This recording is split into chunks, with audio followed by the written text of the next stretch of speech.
What's up, guys? Iceman here. So, I've been making a lot of videos on the Millennial Kingdom regarding the theories that it already happened some time ago, like,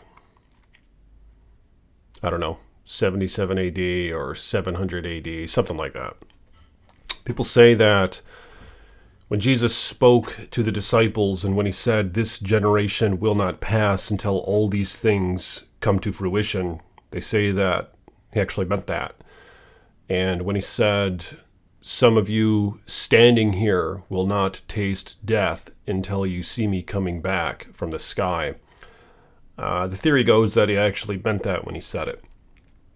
And there's a couple more, like when you won't make it through all the cities of Israel before my return. They say that he actually meant all that, and the whole millennial reign already happened. Now, the millennial reign is an interesting concept. I just learned about it a few years ago when this Jehovah's Witness came to my door of all people.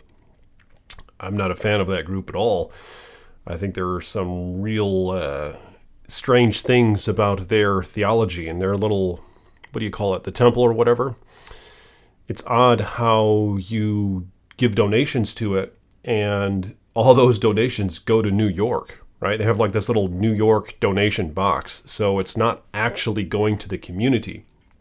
So it seems quite against the whole biblical way of living where the church is supposed to help the surrounding area and the community, just those around. It's just weird how all that money goes to that watchtower out there. But this video, of course, isn't about the Jehovah's Witnesses and how Jehovah isn't really how it sounded when they would say God. To my understanding, it sounded like Yahweh. So I asked him, why don't you call yourselves Yahweh Witnesses instead of Jehovah?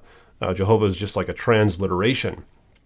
Apparently that vowel or whatever didn't exist in the Hebrew language. So I was like, what the heck?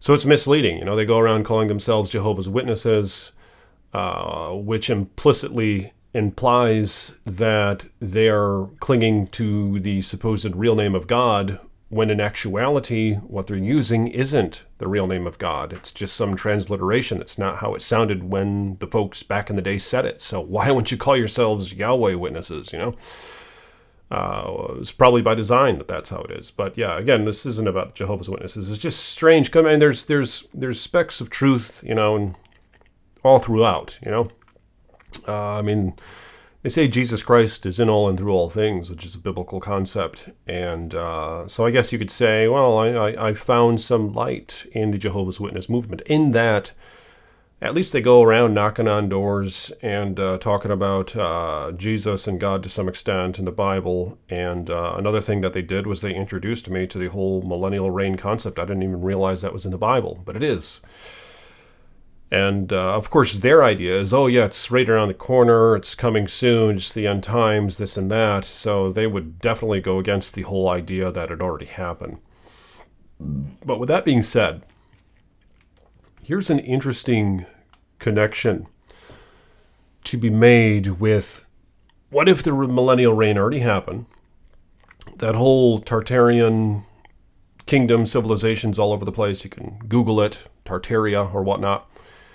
You see all those beautiful, majestic constructs that are all throughout the world. And we're like, really? People with donkeys and carriages made this stuff who live in little mud huts or whatever? But yeah, they say that Jesus returned and had the 1,000-year reign here on earth. Now, of course, it makes me wonder then, who are we? Where do we stand in all this? There's a lot of theories. Some say, well, it's metaphysical. He went back up and he took the saints with him or whatever, and he's coming again.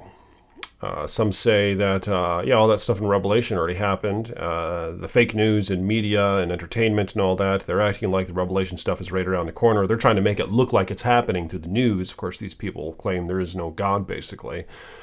But they know there's a lot of Christians who believe in God and the other folks and all that. So, like, they're trying to make this stuff look like it's happening, Mark of the Beast, all the stuff that happens in the Middle East, this and that. They're trying to make it look like the Bible's coming alive so they can lean it in the direction they want to lean it and basically deceive the masses. It could be a great deception. Who knows?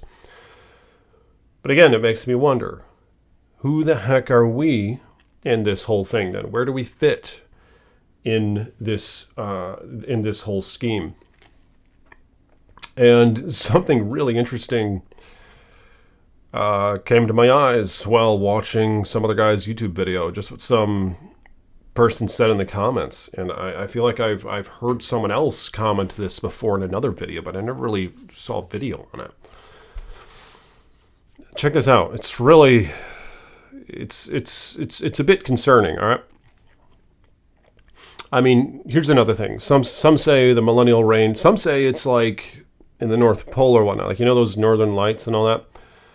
Some say they're chilling there, and we're like outside the walls. Like, you know what Jesus talked about when he said there will be weeping, gnashing of teeth outside the walls? Some say that we're all outside the walls. You know, this stuff is different than what we probably perceived it to be, which is probably how it's all going to come to fruition. But I don't really know what's going on with that. You know, I don't know if, they say he's out there in the north. Who knows? But with that being said, who are we when it comes to all this? Well, this random person in the comments of some other video, they claimed that we are the sons and daughters, perhaps, of the second resurrection. All right. Now, here's what's... I know a lot of folks aren't going to like this because we have pride, right? We don't want to say we're evil. You know what I mean? Even though Jesus said that he knows what's in man's heart. And James 2:10, if you fall short in one point of the law, you're guilty of all of it, right?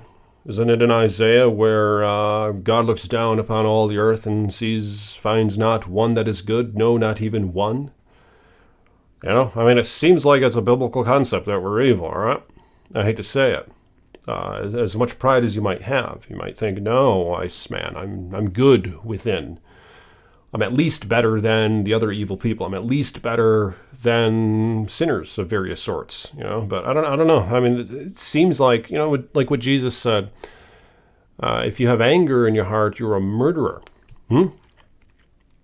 You have anger in your heart? Apparently, you're guilty of murder. I mean, come on.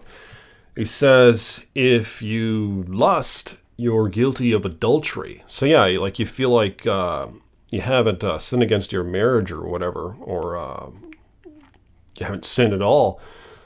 But I mean, if you look at someone in lust, I mean, there's stuff all over our phones. You know, how many times a day are we bombarded with like females, for example, and, you know, very little clothing and just all their just very sensualized and sexualized. Well, we almost can't avoid it, you know. You go out, you know, just it's not about that, but yeah. Point is, apparently, what Jesus said is that if you lust, you're an adulterer. If you have anger, you're a murderer. You know what I mean? I mean, it seems like we're all evil. I don't know if there's any escaping of that. And the reason I push that as prefacing what I'm about to say is because what I'm about to say, I think, is going to set a lot of folks back. But it's what this other person said in the comments in another video. They said, we're the sons and daughters of the second resurrection. And I looked it up. The second resurrection is the resurrection of the wicked, all right? Yeah. So it's like, and you know how Jesus would go on about being born again? There's almost a parallel with that. Because I'm not saying I believe in this, all right? But it's something to consider. It's something to investigate, I would say. And I will investigate it. You know, just like how I intend to investigate a lot of things on millennial kingdom theory especially. How it's already happened and whatever else, all right? Nephilim, Genesis 6, giants, this and that.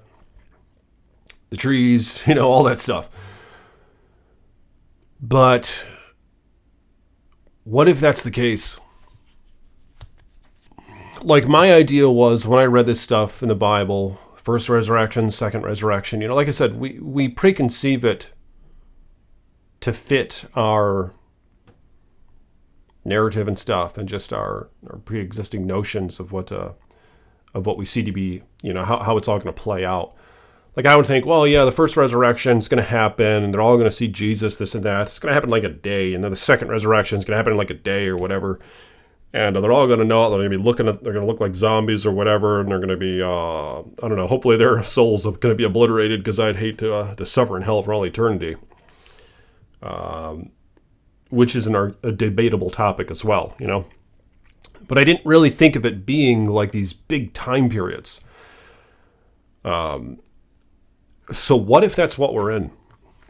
What if this is the second resurrection, and this all happened after the millennial kingdom? Because that's what it says. It says, after the 1,000-year reign, the second resurrection takes place of the wicked and unjust. I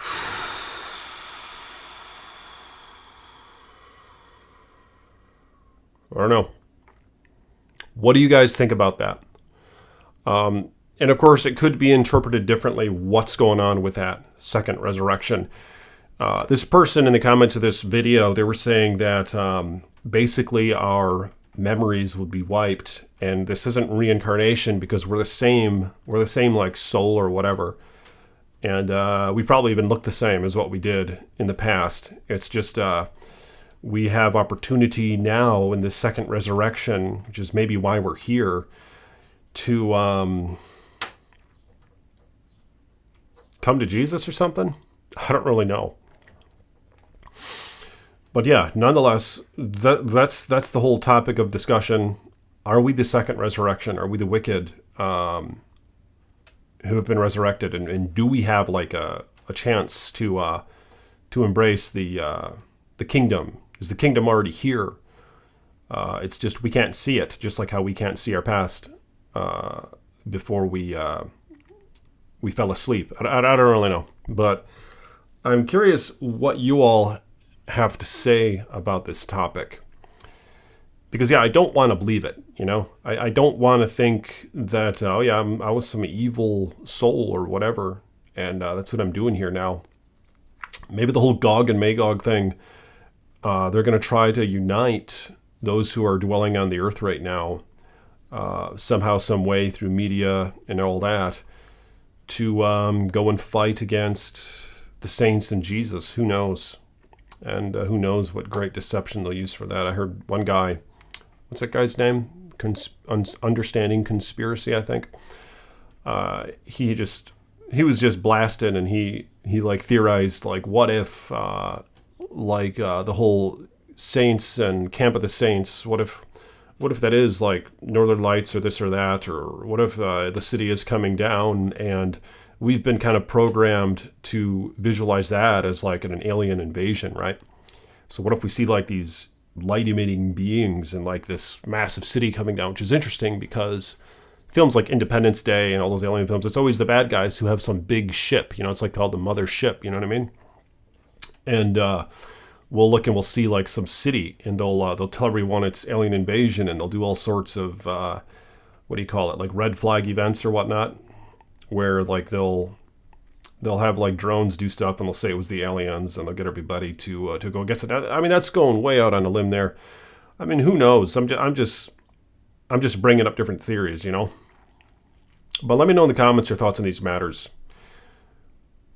What are we now if the whole millennial reign already happened?